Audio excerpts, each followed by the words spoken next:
Good afternoon students. इससे पहले हमने एमएस वर्ड में थीम्स को अप्लाई करना देखा था कि कैसे थीम्स हम अप्लाई करते हैं अपने डॉक्यूमेंट में। आज मैं एक्सेल में आपको बता रही हूँ कि इस शीट में ये मैंने एक शीट तैयार किया है, उसमें हम कैसे थीम्स को अप्लाई करते हैं। तो इसके लिए सबसे पहले आपको जाना होगा होम टैब में, सॉरी पेज लेआउट टैब में।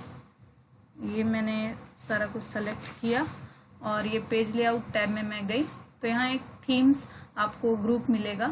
इस थीम्स ग्रुप में ऑप्शन है, ये थीम्स ऑप्शन को मैंने सेलेक्ट किया। इसमें से आप कोई भी ऑप्शन देखिए सेलेक्ट कर रही हूँ तो वो चेंज होता जा रहा है।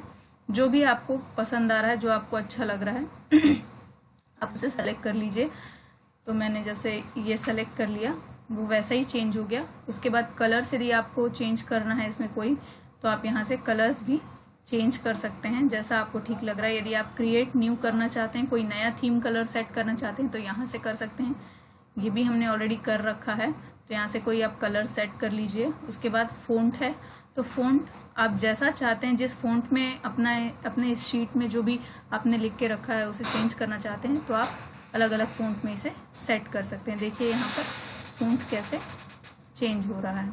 मल्टीपल फ़ॉन्ट्स हैं यहाँ, तो आप इनमें से किसी फ़ॉन्ट में इसे सेट कर लीजिए। और सेट करने के बाद फिर नेक्स्ट है आपका, जैसे मैंने इस पे सेट किया इफ़ेक्ट भी आप जानते हैं, तो इनमें से कोई भी इफ़ेक्ट आप इसमें क्या कर सकते हैं, अप्लाई कर सकते हैं।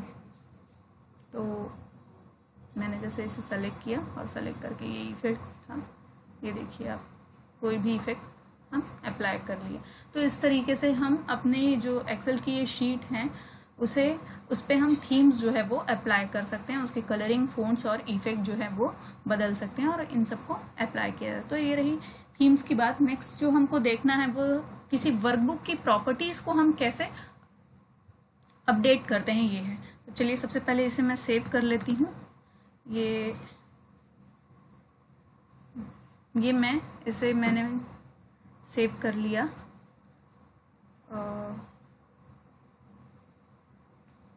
ITXLS नाम से मैंने इसे सेव कर लिया। और कहाँ सेव किया, ये डेस्कटॉप पे मैंने ITXLS नाम से इसे सेव किया है। तो चलिए देखते हैं इसे। सबसे पहले ये ITXLS नाम से हो गया। देखिए यहाँ कर्सर मैंने रखा, ऐसे सेलेक्ट किया है। ये आपको इसकी प्रॉपर्टीज दिखा रही हैं। टाइप माइक्रोसॉफ्ट एक्सेल वर्कशीट दिखा रहा है, फिर ऑथर्स दिखा रहा है जो इसका ऑथर्स है। उसके बाद साइज दिखा रहा है, इसका 11.1 KB की फाइल है आपकी। और डेटा मॉडिफाइड कब हुआ है, 2/7/2020 को 13/24 पे। तो इसकी प्रॉपर्टीज में यदि मुझे अब कोई चेंजेस करना है इस वर्कबुक की, तो मैं उसके लिए क्या करूंगी, उसके लिए आपको करना पड़ेगा ये कि सबसे पहले आप जाइए कहाँ पर, तो इसके लिए आपको जाना है फाइल पे। ये मैं फाइल में गई। फाइल में जाने के बाद आपको ऑप्शन सेलेक्ट करना है यहाँ से। तो फाइल में जाने के बाद आपको यहाँ पे एक ऑप्शन आता है प्रिपेयर। ये वर्जन अलग है इसलिए आपको यहाँ पे शो नहीं हो रहा है, अदरवाइज आप प्रिपेयर पर क्लिक करेंगे तो आपको प्रॉपर्टीज शो हो जाती हैं जैसे यहाँ हो रही हैं। तो प्रिपेयर में जाने के बाद आपको प्रॉपर्टीज पर क्लिक करना है। तो आपको आता है शो डॉक्यूमेंट पैनल और एडवांस प्रॉपर्टीज। यदि एडवांस पर क्लिक करते हैं तो सारा आपकी स्क्रीन पे ऐसा ही आ जाएगा। और शो डॉक्यूमेंट पैनल बोलते हैं तो जो आपका डॉक्यूमेंट है वहां ये शो होने लगेगा। देखिए ऑथर का नाम दिखा रहा है और उसके बाद टाइटल इसका आप जो भी देना चाहें तो टाइटल आप इस पे दे सकते हैं। इसके बाद टाइटल में आप कोई भी टाइटल दे सकते हैं, जैसे टेस्ट मैंने दे दिया यहाँ टेस्ट। उसके बाद सब्जेक्ट में IT डाल दीजिए या और कोई सब्जेक्ट भी आप डालना चाहते हैं, मैं IT डाल रही हूँ।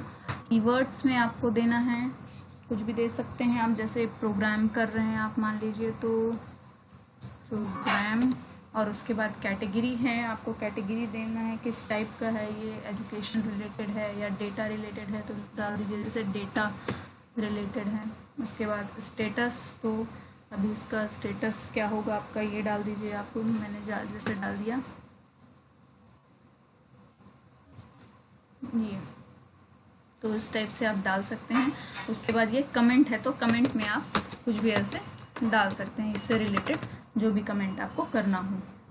तो इस तरह से जो आपकी ये शीट आप बनाए हैं, इससे रिलेटेड आप कोई भी कमेंट यहाँ पे टाइप कर सकते हैं। ये होने के बाद आपको क्या करना है, Ctrl+S आपको करके सेव कर देना है और उसके बाद ये जो है इसे क्लोज कर देना है। क्लोज करने के बाद आप क्या देखते हैं, देखिए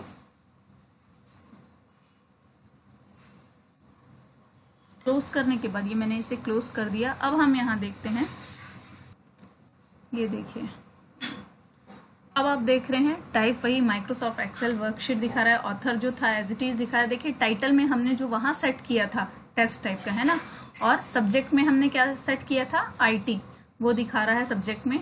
फिर उसी तरह से जो कमेंट हमने दिया था वो कमेंट भी यहाँ दिखा रहा है, और साइज और डेट तो एज यूजुअल है जैसे पहले था। तो इस तरीके से हम किसी वर्कबुक की जो प्रॉपर्टीज हैं उसे अपडेट कर सकते हैं अपने हिसाब से।